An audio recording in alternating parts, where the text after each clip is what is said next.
কবিতা প্রণমী, কবি দীনেশ দাস। দেখেছি তোমার নামে সবার প্রথমে, শ্রাবণে ধানের শীষে দুধটুকু জমে।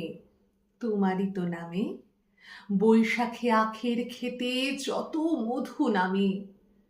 তবুও হাজার হাতে হাওয়া দেয় ডাক, কোথায় মাটির স্বপ্নে শিলীভূত 25শে বৈশাখ? কোথায় আকাশে বাজে সোনার শরৎ? 25শে বৈশাখী ভোর গলে হয় গিনি সোনা রোদ। তুমি তো বনস্পতি, তোমার পায়েতে থরে থরে অজস্র শব্দের রং কৃষ্ণচূড়ার মতো ঝরে। তুমি এক অবাক মৌচাক, কথাগুলি চারপাশে ঘুরে যেন গুনগুন সুর এক ঝাঁক।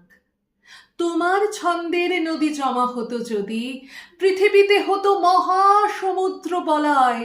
ঝুরঝুরে গানের মাটি জমে জমে হতো আরেক নতুন হিমালয়।